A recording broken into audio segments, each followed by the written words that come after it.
नमस्कार दोस्तों, आईएएस अभ्यास के इस चैनल पर आप सभी का स्वागत है। हम लोग आज के लेक्चर में पंचायती राज इंस्टीट्यूशंस डिटेल में कवर करने वाले हैं जो 73rd कॉन्स्टिट्यूशनल अमेंडमेंट द्वारा लाई गई थी। दोस्तों, आप सबको पता है कि आप मेरे साथ में फंडामेंटल्स ऑफ पॉलिटी ये सीरीज़ कवर कर रहे हो, जिसके अंदर में मैं सारे पॉलिटी के कंसेप्ट एकदम डिटेल में आप लोगों को ले लेकर के आ रहा हूँ ताकि आपको पॉलिटी के जो भी निटी-ग्रिटी डिटेल्स हैं वो एकदम अच्छे से समझ में आ जाए।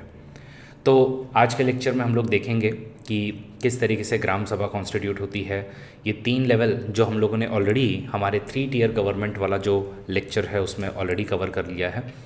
बट अब 73rd अमेंडमेंट के क्या क्या फीचर्स हैं, जैसे कि रिजर्वेशन कैसे दिया जाता है, ड्यूरेशन क्या होती है, फाइनेंस कमीशन क्यों बनाना है, ऑडिटिंग कैसे होगा, ये सारे कंसेप्ट हम लोग इस वीडियो में कवर करने वाले हैं। इससे पहले कि हम लोग आगे बढ़ें, मैं आप सबको बता देना चाहता हूँ, मेरा नाम है अरविंद सिंह राजपुरोहित, अनअकैडमी का टॉप एजुकेटर हूँ। अनअकैडमी पर मेरे current affairs, political science and international relations, GS2 और साइंस जैसे सब्जेक्ट चलते रहते हैं। अगर आप लोग अपने आप को एनरोल करना चाहते हो तो अरविंदा कोड के साथ में आप लोग एनरोल कर सकते हैं। बाकी मेरा टेलीग्राम चैनल जो है उसका कोड है अरविंदा UN, तो आप अरविंदा UN पर ज़रूर मुझे जो है वो लाइव मिल सकते हो। चलिए शुरुआत करते हैं आज के लेक्चर की, जिसमें हम लोग सबसे पहले बात करेंगे 73rd कॉन्स्टिट्यूशनल अमेंडमेंट एक्ट की। हम लोगों ने पिछले वीडियो में देखा था कि कैसे 73rd कॉन्स्टिट्यूशनल अमेंडमेंट एक्ट ने 3 टियर स्ट्रक्चर्स हमारे लिए क्रिएट किए थे, जिसमें से डिस्ट्रिक्ट लेवल पर ज़िला परिषद, तहसील लेवल पर पंचायत समिति और विलेज लेवल पर ग्राम पंचायत जैसी इंस्टीट्यूशंस हम लोगों ने ऑलरेडी डिटेल में देख ली थी। इसी के अलावा कैसे अर्बन एरियाज़ को हम क्लासिफाई करते हैं और अर्बन एरियाज़ के लिए कौन कौन सी अर्बन गवर्नेंस की स्ट्रक्चर्स हैं वो भी हम लोगों ने देखा था। लेकिन अब उनके और ज़्यादा डिटेल में जाकर के हम लोग देखेंगे ताकि अगर किसी के भी एग्ज़ाम में कोई चीज़ आए तो वो अपने को एकदम अच्छे से पता हो। तो सबसे पहले तो मैं आप लोगों को बता दूं कि इस एक्ट का सिग्निफिकेंस क्या है। हम लोगों ने जैसे कि पिछले वीडियो में भी बात की थी कि ये एक्ट यानी कि 73rd कॉन्स्टिट्यूशनल अमेंडमेंट एक्ट हमारी रिप्रेजेंटेटिव डेमोक्रेसी, जिसमें हम लोग सिर्फ अपने रिप्रेजेंटेटिव्स को भेजते हैं और खुद पार्टिसिपेट नहीं करते हैं, उसको अब पार्टिसिपेटरी डेमोक्रेसी में ट्रांसफॉर्म करता है। और इसी के साथ में ग्राम सभा जैसी इंस्टीट्यूशंस बनाने के बाद में अब हम लोग इसको डेलिबरेटिव डेमोक्रेसी भी कहते हैं, क्योंकि ये अब डेलिबरेशन का काम भी करने वाला है। इसके अमेंडमेंट 73rd थी, इसने पार्ट 9 जिसका टाइटल था द पंचायत ऐड किया और आर्टिकल नंबर 243 से लेकर के 243O तक हमने इसमें ऐड किया है। गौर कीजिएगा कि जब आर्टिकल नंबर 243 एक ही अवेलेबल आपके पास में था, बट आपको मल्टीपल प्रोविजंस मल्टीपल आर्टिकल्स में आपको मेंशन करनी थी, तो फिर आपने आर्टिकल नंबर 243 ABCD इस तरीके से आपने 243O तक सारे के सारे प्रोविजंस इसमें डाल दिए। अगेन इसी के साथ में कौन कौन सी पावर्स हम लोग हमारे जो पंचायत हैं उनको देंगे, तो ये पावर जो है वो आर्टिकल नंबर 243G में बताई गई कि कैसे देंगे। और इसके लिए जो शेड्यूल बनाया गया वो था शेड्यूल नंबर 11, जिसके अंदर में 29 फंक्शंस आपके मेंशन है। बाकी हम लोगों ने पहले से ही चाहा था कि इस तरीके से कोई चीज़ हमारे पास में आए, इसलिए हम लोगों ने DPSP में आर्टिकल नंबर 40 में पहले ही लिख करके रखा हुआ था। इसको हम लोग Gandhian directive principles of state policy भी कहते हैं कि state shall take steps to organise village panchayat and endow them with such powers and authority, जिससे कि उन लोग जो है वो प्रॉपरली फंक्शन कर पाएँ और सेल्फ गवर्नमेंट इंश्योर कर पाएँ। तो इसके लिए फिर हम लोग ये 73rd कॉन्स्टिट्यूशनल अमेंडमेंट एक्ट लेकर के आए हैं। तो आर्टिकल 40 को ये एक प्रैक्टिकल शेप देता है। उसी के अलावा अगर हम लोग बात करें तो 73rd कॉन्स्टिट्यूशनल अमेंडमेंट हमारे लिए कुछ कंपलसरी प्रोविजंस ऐड करती है और कुछ वॉलंटरी प्रोविजंस ऐड करती हैं। देखिए, कंपलसरी प्रोविज़न का मतलब है कि स्टेट के लिए ये कंपलसरी होगा, स्टेट्स को ये सब चीज़ें इंप्लीमेंट करनी ही पड़ेंगी। और वॉलंटरी प्रोविजंस का मतलब होता है कि स्टेट की मर्ज़ी है कि इसको किस तरीके से हम डालें और किस तरीके से हम लोग नहीं डालें। तो इस चीज़ को आप लोग बाकायदा ध्यान रखिएगा। कुछ प्रोविजंस आपकी कंपलसरी होंगी और कुछ आपकी वॉलंटरी होगी, जो मैं टाइम टू टाइम आपको कुछ बताते रहूँगा। अब सबसे पहली जो कंपलसरी प्रोविज़न है वो है ग्राम सभा को लेकर के। ग्राम सभा के बारे में वैसे हम लोगों ने सबसे पहले बात ऑलरेडी कर ली थी कि ग्राम पंचायत को जो रिस्पॉन्सिबल ठहराएगी उस बॉडी का नाम क्या है, उसका नाम है ग्राम सभा। और ये ग्राम सभा में 18 साल के ऊपर के जितने भी उस ग्राम पंचायत के नागरिक जिनका इलेक्टोरल लिस्ट में नाम है वो ऑटोमेटिकली इसके मेंबर्स बन जाते हैं। तो लोकसभा में जैसे लोग इलेक्ट होकर के आते हैं, विधानसभा में जिस तरीके से लोग इलेक्ट होकर के आते हैं उस तरीके से ग्राम सभा में कोई इलेक्ट होकर के नहीं आता है। इसमें आप लोग ऑटोमेटिक इसके मेंबर बन जाते हो और आपका काम है कि जो भी आप लोगों के सरपंच है या आप लोगों के ग्राम पंचायत के मेंबर है उन सबको रिस्पॉन्सिबल ठहराए। वैसे गौर कीजिएगा कि हमारे भारत में हम लोग 26 जनवरी दैट इज़ गणतंत्र दिवस या फिर जिसको हम रिपब्लिकन डे कहते हैं, या फिर 15 अगस्त जिसको हम इंडिपेंडेंस डे या स्वतंत्रता दिवस कहते हैं, और 2 अक्टूबर जो गांधी जयंती के रूप में मनाया जाता है, इन 3 दिन में ग्राम सभा ऑर्गेनाइज करना कंपलसरी माना जाता है। और majority of the states in 3 दिनों में ग्राम सभा को डेफिनेटली ऑर्गेनाइज करने की कोशिश करते हैं। तो gram sabha deliberation as well as participation दोनों का काम हमारे लिए करवाता है। बाकी ये तो आप सबको पता ही होगा कि पहले के ज़माने में जो है वो जैसे वेस्ट बंगाल जैसे जो स्टेट्स हैं उनमें 4-4 टीयर हुआ करते थे। महाराष्ट्र जैसे गवर्नमेंट में जो है वो 3 टीयर हुआ करते थे। किसी को कम पावर थी, किसी को ज़्यादा पावर थी, और यूनिफॉर्मिटी पहले नहीं हुआ करती थी। तो अब हम लोग 73rd कॉन्स्टिट्यूशनल अमेंडमेंट लेकर के आए, जिसके अंतर्गत हमने कहा है कि भाई 3 स्ट्रक्चर्स होंगे आपके। ज़िला लेवल पर ज़िला परिषद, तहसील लेवल पर पंचायत समिति और गांव लेवल पर ग्राम पंचायत। और इनमें तीनों में भी जो मेंबर्स हैं उनका डायरेक्ट इलेक्शन होगा। तो मेंबर्स का यहाँ पर भी डायरेक्ट इलेक्शन है, यहाँ पर भी डायरेक्ट इलेक्शन है और यहाँ पर भी डायरेक्ट इलेक्शन है। और जो चेयरपर्सन होते हैं उनका इनडायरेक्ट इलेक्शन होगा। तो इसमें से पंचायत समिति के और ज़िला परिषद के जो भी चेयरमैन होंगे या चेयरपर्सन होंगे उनका इनडायरेक्ट इलेक्शन होगा। इसको थोड़ा सा हम लोग अब डिटेल में समझते हैं। देखिए, मेंबर के इलेक्शन में और चेयरपर्सन के इलेक्शन में फ़र्क होता है। मेंबर कौन है? मेंबर जो है वो उसका सदस्य होगा। तो सदस्य का मतलब है कि भाई ये सारे आपके मेंबर्स हैं, लेकिन इन मेंबर्स में से आपको एक कोई तो भी पर्सन चाहिए जो इन सबको लीड करे। तो जो पर्सन इन सबको लीड करेगा उसको हम लोग चेयरपर्सन कहेंगे। तो इन्हीं में से किसी एक पर्सन को हम लोग चेयरपर्सन बनाते हैं यूजुअली। तो ध्यान रखिएगा, मेंबर्स का इलेक्शन हमेशा डायरेक्ट होगा और चेयरपर्सन का इलेक्शन जो है वो खास करके जो फर्स्ट 2 टीयर्स हैं उनमें इनडायरेक्टली होगा। ये वाली प्रोविजंस हमारे संविधान में दी हुई है। अगेन एक और चीज़ जो है आपको ध्यान में रखने वाली है वो ये है कि जो लोग रूरल एरिया में रहते हैं और जो लोग अर्बन एरिया में रहते हैं उन दोनों लोग कितनी बार वोटिंग करते हैं उसमें डिफरेंस है। जैसे कि सबसे पहले अगर हम लोग रूरल एरिया की बात करें तो रूरल एरिया वाले लोग सबसे पहले तो अपने ग्राम पंचायत के इलेक्शन में वोटिंग करते हैं, उसके बाद में पंचायत समिति में पार्ट लेते हैं। इतना ही नहीं, उन लोग ज़िला परिषद के इलेक्शन में भी पार्टिसिपेट करते हैं।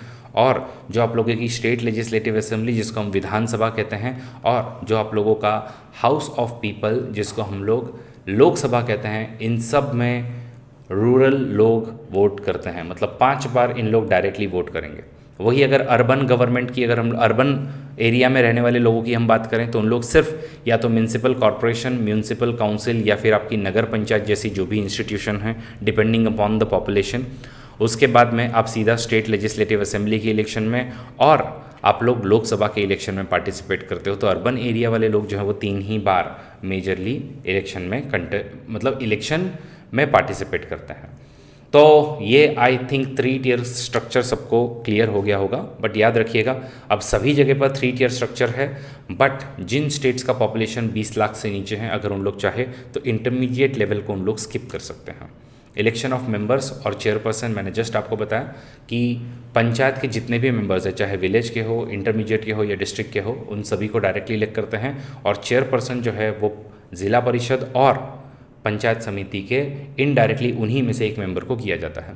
What about panchayat? पंचायत के जो चेयरपर्सन होते हैं उनका इलेक्शन स्टेट गवर्नमेंट डिटरमिन करती है थ्रू स्टेट लेजिस्लेचर, या स्टेट गवर्नमेंट जो है वो अपने लॉ के थ्रू डिटरमिन करती है। इसका मतलब ये एक वॉलंटरी प्रोविजन हो गई कि आप डिसाइड करोगे आपके यहाँ पर चेयरमैन किस तरीके से आएगा ग्राम पंचायत के लेवल पर, बट बाकी 2 जगह पर कंपल्सरली आपको इनडायरेक्टली लेकर के आना होगा। नेक्स्ट अगर हम लोग बात करें तो ये एक एक्ट जो है वो काफ़ी रिवोल्यूशनरी रहा है। रिवोल्यूशनरी इन द सेंस कि इन्होंने 1/3 वुमन को पार्टिसिपेशन दिया है, and not to forget SC और ST को भी उनके प्रोपोर्शन में रिजर्वेशन दिया है। तो ये कुछ कंपलसरी प्रोविजन है कि वुमन को, SC ST को उनके पॉपुलेशन के हिसाब से आप लोग दोगे reservation. But when it comes to OBC that is backward classes, उनके लिए स्टेट लेजिस्लेचर डिटरमिन करेगी कि उनको रिजर्वेशन दिया जाना चाहिए या नहीं दिया जाना चाहिए। रिसेंटली आप लोग मध्य प्रदेश में और महाराष्ट्र में इनके चलते कुछ जो डिबेट चल रहे थे, जो इश्यूज चल रहे थे, वो आप लोगों ने ज़रूर सुने होंगे ओबीसी को लेकर के। तो इस चीज़ को ध्यान में रखिएगा कि 1/3 मिनिमम वुमन को रिजर्वेशन देना है, मैक्सिमम नहीं कहा है। इसीलिए कुछ स्टेट्स जैसे कि आंध्र प्रदेश, बिहार, छत्तीसगढ़, हिमाचल प्रदेश, झारखंड, केरल, कर्नाटक, मध्य प्रदेश, महाराष्ट्र, उड़ीसा, राजस्थान, सिक्किम और तमिलनाडु, त्रिपुरा, वेस्ट बंगाल और उत्तराखंड जैसे जो स्टेट्स हैं, इन सभी स्टेट्स ने 50% वुमन को रिजर्वेशन दिया हुआ है। और ये सिर्फ मेंबरशिप के ही रिजर्वेशन नहीं होते हैं, लेकिन इवन चेयरपर्सन के भी रिजर्वेशन होते हैं। तो इसीलिए मैंने कहा कि ये काफ़ी रिवोल्यूशनरी एक्ट रहा है, खास करके वुमन की एम्पावरमेंट को लेकर के। अब आता है इनका कार्यकाल कितने समय का होता है। तो यूजुअली इनका कार्यकाल जो है वो 5 साल का होता है, मतलब 5 ईयर्स के लिए इनको टर्म मिलेगा। बट अगर इनको डिसक्वालीफाई कैसे किया जाए या इनका डिसोल्यूशन कैसे किया जाए। डिसोल्यूशन का मतलब होता है बर्खास्त करना, कि अगर मान लो कुछ बहुत ही ज़्यादा करप्शन वगैरह जो अगर इसमें हो रहा है, तो आप किसी ग्राम पंचायत को क्या आप बर्खास्त कर सकते हो, क्या आप डिसॉल्व कर सकते हो? आंसर इज़ डेफिनेटली येस, आप कर सकते हो। लेकिन वो कैसे होगा, उसको स्टेट लेजिस्लेटिव असेंबली डिफाइन करेगा और डिटरमिन करेगा। इसलिए ये अगेन एक वॉलंटरी प्रोविजन हो गई है और स्टेट बताएगा कि किस तरीके से किसको निकाला जाएगा और किन कारणों पर निकाला जाएगा। But if at all if this gram panchayat is dissolved, then new gram panchayat is to be elected, but this new gram panchayat won't be getting 5-year term. मतलब क्या, इनको पूरे 5 साल का टर्म नहीं मिलेगा। हम लोग एक एग्जाम्पल लेते हैं लोकसभा का और राज्यसभा, लोकसभा का और एक विधानसभा का, तो आपको थोड़ा सा बेहतर समझ में आएगा कि मैं क्या कह रहा हूँ कि इनको जो पीरियड मिलेगा वो सिर्फ रिमाइंडर ऑफ द पीरियड, मतलब जो बचा हुआ जो शेष वाला जो पार्ट है सिर्फ उतना ही आपको मिलेगा। देखिए, अगर लोकसभा में 2019 में इलेक्शन होते हैं तो ये लोकसभा का कार्यकाल 2024 तक होगा, and same goes for Vidhan Sabha also. But because of some reason मान लो 2022 में ही लोकसभा को डिसॉल्व कर दिया जाता है, तो लोकसभा को अगर 2022 में हम डिसॉल्व करते हैं तो न्यू लोकसभा आएगी। ये न्यू लोकसभा को वापस से पूरे 5 साल का कार्यकाल मिलेगा, मतलब इसकी अगली जो डिसोल्यूशन की जो डेट होगी वो 2027 होगी। But when it comes to gram panchayat, suppose अगर 2019 से आपका इलेक्ट हुआ था, 2024 तक का कार्यकाल है, बट 2022 में ही अगर इसको बर्खास्त कर दिया गया तो इसको 5 साल का टर्म नहीं मिलेगा, रैदर जो ओरिजिनल जो पीरियड था उसका सिर्फ रिमाइंडर पीरियड आपको मिलेगा।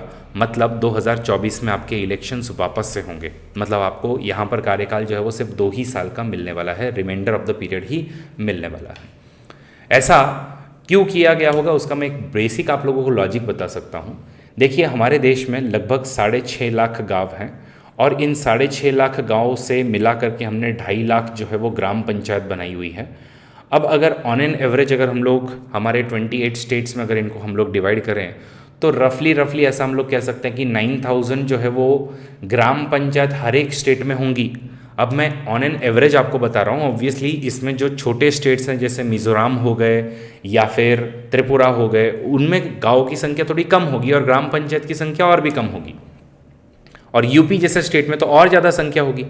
अब मुझे बताइए, इज़ इट रियली पॉसिबल कि हर एक गांव का कि कब वो डिसॉल्व किया गया था और उसके बाद में उसकी न्यू डेट जो है वो कब होगी इलेक्शन की, और वो सब ध्यान रखना और स्टेट इलेक्शन कमीशन ने वो सब हैंडल करना, will it be an easy task? Answer is definitely no. तो इसलिए इन्होंने क्या किया है, इन्होंने बैचेस ही बना करके रखी है। भाई इस सारे एरिया के गांव का इलेक्शन हम लोग इस समय करेंगे, इस समय करेंगे, इस समय करेंगे और इस समय करेंगे। तो इसीलिए बैचेस में ही आपके इलेक्शन वापस हो जाते हैं, जिससे क्या होता है कि आप लोगों के लिए ये सब ट्रैक रखना थोड़ा सा आसान हो जाता है। तो इसीलिए ध्यान रखिएगा कि जब भी न्यू ग्राम पंचायत अगर इलेक्ट होकर के आती है तो उसको सिर्फ रिमाइंडर ऑफ द पीरियड मिलेगा, अगर बीच में ही डिसॉल्व हो गई थी तो। डिस्क्वालिफिकेशन के क्या मेथड्स हैं? डिस्क्वालिफिकेशन के अगेन जो प्रोसीजर होगी, जो ग्राउंड्स होंगे, वो स्टेट लेजिस्लेटिव असेंबली आपको डिटरमिन करके देगी। बिसाइड्स दैट एक और जो है वो काफ़ी कन्फ्यूजिंग वर्डिंग्स में लिखा हुआ यहाँ पर एक प्रोविज़न है। ये कहते हैं कि आप खाना ऐसे नहीं खाइए, आप खाना इस तरीके से खाइए। मतलब क्या? मतलब बेसिकली इनको कहना था कि अगर आप 21 साल के ऊपर हो तो फिर आप क्वालिफाइड हो फॉर गेटिंग इलेक्टेड, तो you are qualified enough to getting elected, कि आप इलेक्ट हो सकते हो किसी भी पंचायती राज इंस्टीट्यूशन के लिए, आपको ये कहना है। बट जो लोकसभा की मिनिमम एज है वो 25 की है, तो ये कह रहे हैं कि अगर आप 25 के नीचे हो लेकिन 21 के ऊपर हो तो फिर आप लोग जो है वो क्वालिफाइड होंगी और इसके वजह से आपको डिस्क्वालीफाई नहीं किया जा सकता है फॉर गेटिंग इलेक्टेड। तो इस तरीके से इन लोग जो है वो कन्फ्यूजिंग शब्द लिख रहे हैं। मेरे हिसाब से सीधा बोल देना था भाई, मिनिमम एज रिक्वायर्ड जो है वो आपकी 21 होनी चाहिए अगर आपको इलेक्शन के लिए खड़ा होना है तो। बाकी स्टेट लेजिस्लेटिव असेंबली और ज़्यादा इसमें डिटेलिंग करती है आपकी। फिर देखिए, अब अगर हम लोग बात करें हमारे इलेक्शन कमीशन ऑफ इंडिया की, तो इसका काम है हमारे जो यूनियन लेवल के इलेक्शंस कंडक्ट करना और उसके अलावा स्टेट लेवल के इलेक्शंस कंडक्ट करना। अब आप सोचिए अगेन 2.5 लाख अगर सारी की सारी ग्राम पंचायत का भी इलेक्शन का कारभार अगर इनको दे दिया जाए तो it will be a very humongous task and they won't be able to keep the track also, and that is why we have made another independent constitutional body under the state government जो article number 243 से बनती है, जिसका नाम है state election commission. इसको governor appoint करता है और स्टेट इलेक्शन कमीशन जो भी है उसके कमिश्नर्स हैं अलग अलग, उनको गवर्नर अपॉइंट करते हैं। बट उनको निकाला जो है वो हाई कोर्ट के एक जस्टिस को किस तरीके से निकाला जाएगा उसी तरीके से निकालते हैं। मतलब बेसिकली उसमें पार्लियामेंट का रोल आएगा and it becomes a very difficult process कि स्टेट इलेक्शन कमिश्नर के मेंबर को आप इजीली नहीं निकाल सकते हो। और इस स्टेट इलेक्शन कमीशन का मेजर काम होगा इलेक्शंस को कंडक्ट करना। वही अगर हम लोग आगे पावर्स एंड फंक्शंस की बात करें तो कौन कौन सी पावर्स दी जाएंगी ये आर्टिकल 243G बताता है। तो 243G कहता है कि भाई ये जो पावर, अथॉरिटी और रिस्पॉन्सिबिलिटी जो पंचायत को दी जाएगी ये स्टेट लेजिस्लेटिव असेंबली डिटरमिन करेगी। और यहीं पर थोड़ी सी गड़बड़ हो जाती है, क्योंकि जब स्टेट ने बता दिया है कि हम कौन सी देंगे तो स्टेट जो है वो यूजुअली सारी की सारी पावर डिवॉल्व नहीं करते हैं। जैसे आप देखोगे तो 11th शेड्यूल में लिखा हुआ है कि भाई agriculture, land improvement, minor irrigation, animal husbandry, fisheries, social forestry, minor forest produce, small scale industries से लेकर के इस तरीके से 29 टोटल सब्जेक्ट मेंशन किए हुए हैं। इन 29 सब्जेक्ट्स में से स्टेट गवर्नमेंट यूजुअली ज़्यादा पावर्स डिवॉल्व नहीं करती हैं, और करती भी हैं तो एकदम फ्यूटाइल पावर्स डिवॉल्व करती है, बिकॉज उनको हमेशा लगता है कि हमको एकदम लोएस्ट जो रंग के जो लीडर्स हैं उनसे हमको हमेशा थ्रेट है। तो इसके चलते उन लोग यूजुअली जितनी पावर देनी चाहिए उतनी देते भी नहीं हैं। ये किसका क्रिटिसिज्म है। बाकी फाइनेंसेस, ऑब्वियसली कोई भी इंस्टीट्यूशन को अगर आपको ढंग से चलाना है तो you must need 3 things, that is fund, function and functionary. मतलब आपको पैसा चाहिए, आपको काम चाहिए, और ये काम करने वाले जो है वो लोग चाहिए, फंक्शनरीज चाहिए जो इसको इम्प्लीमेंट कर पाए। तो फाइनेंसेस की जो चीज़ है तो स्टेट लेजिस्लेचर अगेन डिटरमिन करती है कि किन चीज़ों के लिए हम इनको ऑथराइज कर सकते हैं टैक्सेस कलेक्ट करने के लिए। असाइन कौन कौन से टैक्स हम इनको कर सकते हैं, कोई अगर ग्रांट इन एड मतलब अनुदान अगर इनको देना है तो वो कैसे दिया जाएगा, और अगर कोई फंड वगैरह कॉन्स्टिट्यूट करना है तो वो किस तरीके से होगा। अपार्ट फ्रॉम दैट ऑब्वियसली जैसे हमारे पास में यूनियन फाइनेंस कमीशन है जो हर 5 साल में आपका बनाया जाता है, और ये आपका बताता है कि कैसे यूनियन के बीच में और स्टेट के बीच में पैसा डिवाइड होगा। बिकॉज आप सबको पता होगा कि यूनियन के पास में हमेशा ज़्यादा पैसा आता है, तो यूनियन का जो कंसोलिडेटेड फंड ऑफ इंडिया जो है उसमें से किस तरीके से पैसा नीचे स्टेट की तरफ में डिस्ट्रीब्यूट होगा, ये यूनियन फाइनेंस कमीशन बताता है। बस उसी तरीके से स्टेट का जो कंसोलिडेटेड फंड है उस कंसोलिडेटेड फंड में से किस तरीके से म्यूनिसिपैलिटीज़ को और हमारी जो बाकी के पंचायती राज इंस्टीट्यूशंस हैं उनको पैसा जाएगा, ये स्टेट फाइनेंस कमीशन आपके लिए डिटरमिन करेगा मेजरली। तो गवर्नर जो है इस तरीके से स्टेट फाइनेंस कमीशन को बनाता है, जो स्टेट फाइनेंस कमीशन का काम है कि किस तरीके से डिस्ट्रीब्यूशन हो ये बताएं, ग्रांट इन एड्स के क्या प्रिंसिपल्स हो ये सब आपको बताएं। अपार्ट फ्रॉम दैट अगर हम लोग बात करें तो अगर पैसा आपको मिला है, आप अगर पैसा खर्च कर रहे हो, ऑब्वियसली उसका ऑडिट किए बिना तो हमेशा घोटाले ही होंगे। यूनियन लेवल पर कैग है जो कि यूनियन का एज वेल एज स्टेट का क्या खर्चा हुआ है वो सब स्टडी करता है। बट ये पंचायती राज इंस्टीट्यूशन के as well as urban local body के जो भी आपके ऑडिट्स हैं वो ऑडिट जो हैं वो मेजरली स्टेट लेजिस्लेचर डिटरमिन करता है कि इनका ऑडिटिंग किस तरीके से होगा। बाकी अगर हम लोग बात करें कि ये लॉ यूनियन टेरिटरी में एप्लीकेबल है क्या, answer is yes. President will determine और डायरेक्ट करते हैं वो कि किस तरीके से इसको अप्लाई किया जाएगा। अपार्ट फ्रॉम दैट इसमें कुछ एग्जेम्प्टेड एरियाज है जहाँ पर ये नहीं लगेगा, बट अगर पार्लियामेंट चाहे तो इन एग्जेम्प्टेड एरिया में भी ये 73rd कॉन्स्टिट्यूशनल अमेंडमेंट को लगा सकते हैं। तो देखिए एक्सेप्शन पर एक्सेप्शन, एक्सेप्शन पर एक्सेप्शन कभी कभी आपको कंफ्यूज कर सकते हैं, बट इसमें ज़्यादा कंफ्यूज होने की ज़रूरत नहीं है। सीधी सी बात है, नागालैंड, मेघालय, मिज़ोरम ऐसे 3 स्टेट है जहाँ पर बिल्कुल किसी भी एरिया में ये पंचायती राज की जो प्रोविजंस है वो एप्लीकेबल नहीं होंगे। Apart from that scheduled areas जो आपके 10 स्टेट में हैं, ट्राइबल एरियाज जो आपके 4 स्टेट में 10 जगह पर आपको मिलेंगे। अपार्ट फ्रॉम दैट मणिपुर के जो हिली एरियाज़ है और वेस्ट बंगाल का दार्जिलिंग वाला जो डिस्ट्रिक्ट है, इन सब में एप्लीकेबल नहीं होगा। बट पार्लियामेंट को मैंने जैसा कि बताया पावर दी हुई है कि अगर इन लोग चाहें तो प्रोविजंस को एक्सटेंड कर सकते हैं by creating a particular act, और उन्होंने ऐसा किया भी है। पेसा नाम का एक्ट, दैट इज़ पंचायती जो राज का मतलब panchayat, provisions of panchayat extension to the scheduled areas act 1996 लाया था, जिससे शेड्यूल्ड एरियाज़ में इसी तरीके का गवर्नेंस स्ट्रक्चर आप इम्प्लीमेंट कर रहे हो। कौन कौन से लॉ कंटिन्यू होंगे? देखिए, हम लोगों ने इसको 1992 में लाया है 73rd अमेंडमेंट को, लेकिन इस पर काम जो है वो लगभग 1958 से ही चल रहा है। स्टेट्स ने अलग अलग जो है वो स्ट्रक्चर्स बनाए होंगे, और अलग अलग उन लोगों ने इंस्टीट्यूशंस बनाए होंगे। उन इंस्टीट्यूशंस का क्या होगा? तो वो कहता है कि भाई मेजरली हमारा ये जो लॉ बनाया हुआ है ये एनफोर्स में रहेगा, अगर उसके अगेंस्ट में कुछ जा रहा है तो वो ऑटोमेटिकली वहाँ से हट जाएगा, बाकी 1 साल के अंदर अंदर हमारे सारे प्रोविजंस जो है वो आपके ऊपर में इम्प्लीमेंट होंगे, ये वाली बात कही है। और इसके बाद में लास्ट जो चीज़ आती है वो है कि इनके जो इलेक्टोरल मैटर्स हैं, क्या उसमें कोर्ट्स इंटरवीन कर सकते हैं? तो हमारी ये अमेंडमेंट क्लियरली कहती है नहीं, क्योंकि अगर आप इसमें इंटरवीन करवाते हो तो बिना फालतू की इलेक्टोरल प्रोसेस जो है काफ़ी तन जाएगी और बहुत ज़्यादा समय जो है इसके अंदर में लग जाएगा। एनीवेज गाइज, आई होप आप लोगों को 73rd अमेंडमेंट के सारे प्रोविजंस डिटेल में समझ में आए हैं। हम लोग इसी तरीके से अगले लेक्चर में जो म्यूनिसिपैलिटी वाला जो एरिया है उसको डिटेल में कवर करेंगे। तब तक के लिए सब लोग अपना ध्यान रखिएगा। This is Arvind Singh Rajpurohit signing off. See you in next video. Let's crack it.